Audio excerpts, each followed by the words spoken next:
To analyze a component like this for fatigue, engineers face a strict mathematical trade-off. Running a full nonlinear finite element analysis to capture physical reality takes days. Running a linear elastic simulation takes seconds, but it yields impossible results. The problem is that linear solvers are blind to material yielding. They follow Hooke's law unconditionally.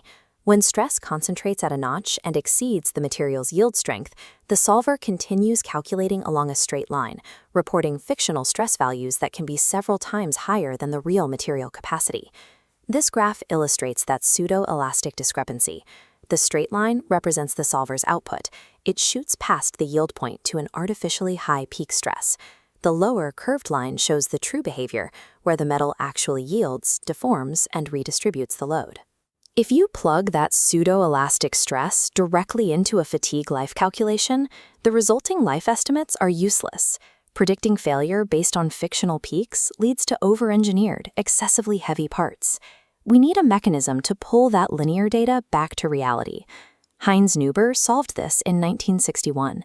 His rule acts as a mathematical bridge, allowing us to run linear simulations in seconds, then post-process the peak stress down to the true elastic plastic curve. Looking at our stress-strain graph, Neuber's core assumption is that the product of stress and strain remains constant during local yielding. If we map the fictitious linear stress and strain, they form a rectangle. The area of this box is our Neuber constant, defined as the linear stress squared divided by Young's modulus. Neuber's rule dictates that our corrected stress and strain must form a new rectangle with the exact same area. Stress goes down, strain goes up, but the product stays locked. Knowing the area alone is incomplete. There are infinite possible combinations of stress and strain that equal that constant. We need a secondary boundary condition to find the exact point on the material curve. We find that boundary using the material's actual cyclic response, modeled by the Ramberg-Osgood equation.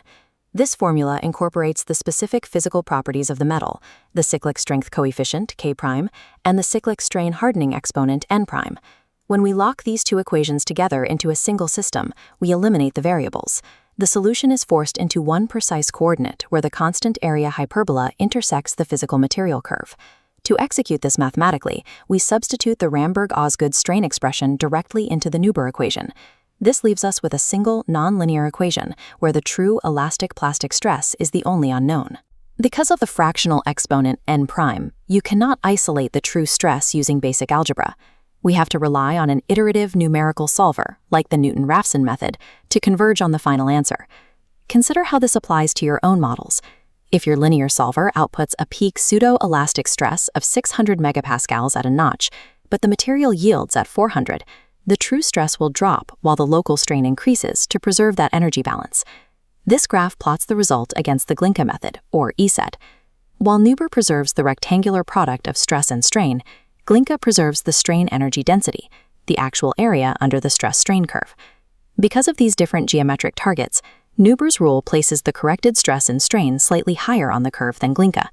This built-in conservatism makes Neuber the safer choice for general durability and safety-critical parts.